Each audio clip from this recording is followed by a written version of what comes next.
mynews.studio. A treaty has been signed, land has been returned, and now Australia faces a crucial test.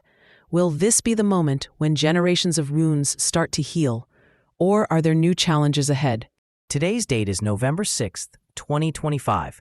Australia has just signed its first treaty with Aboriginal peoples. This is legal recognition of Indigenous sovereignty and rights after over 2 centuries of marginalization. But with such a big agreement, is the hardest part behind us, or is it just starting? Let's break down what's in this treaty. It covers land restitution, preserving culture, and improving education and healthcare for Aboriginal communities. But turning these promises into real change, why is that so challenging? One major factor is lasting representation. The plan is to set up bodies like the First Peoples Assembly and Gelling Worrell. These aren't just for show. They're meant to ensure Aboriginal voices are present in real decisions.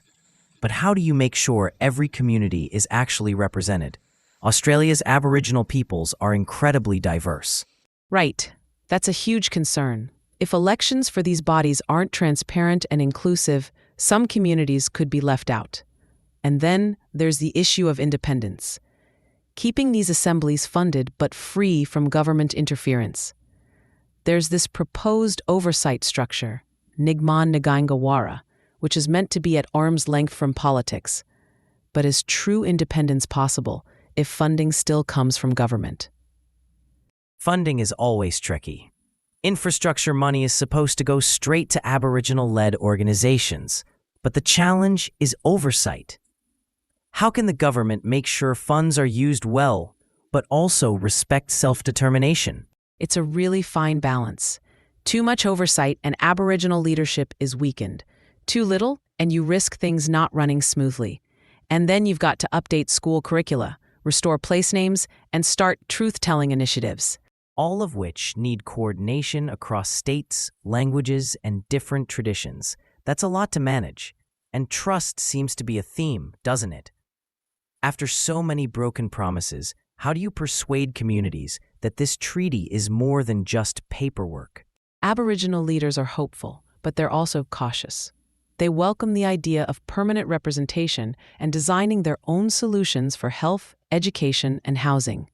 Still, there's skepticism. What if these changes don't reach remote or marginalized areas? What if this treaty becomes just another symbolic gesture? There's also a sense of pride. Sovereignty is officially recognized at last, but people are watching closely. Will these reforms really lead to self-determination, or could bureaucracy slow things down again? And globally, this is getting attention too. The UN praised the treaty.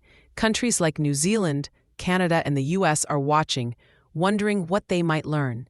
Could this be a model for Indigenous rights elsewhere? There are important lessons here. Aboriginal peoples led the negotiations, not just consultations. Representative bodies, oversight, dedicated funding. These were built into the process from the start. Does this mean that legal frameworks alone aren't enough without real accountability and self-determination? And truth-telling is a big part of this. Public education, recognizing Indigenous culture, restoring traditional place names. Are these steps that could help other countries heal?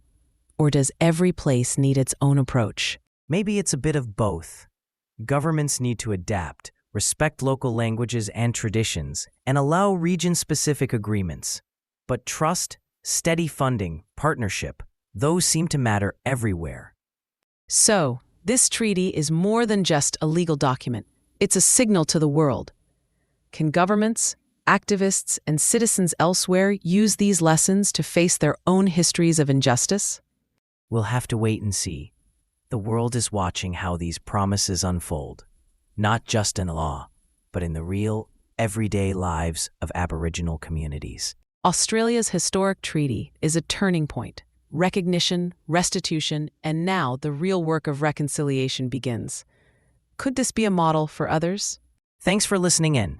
Today we covered the key parts of Australia's first treaty with Aboriginal peoples, the hurdles in putting it into action, community reactions, and what it could mean globally. Thank you for joining us. This episode was brought to you by mynews.studio. You can try it now for free.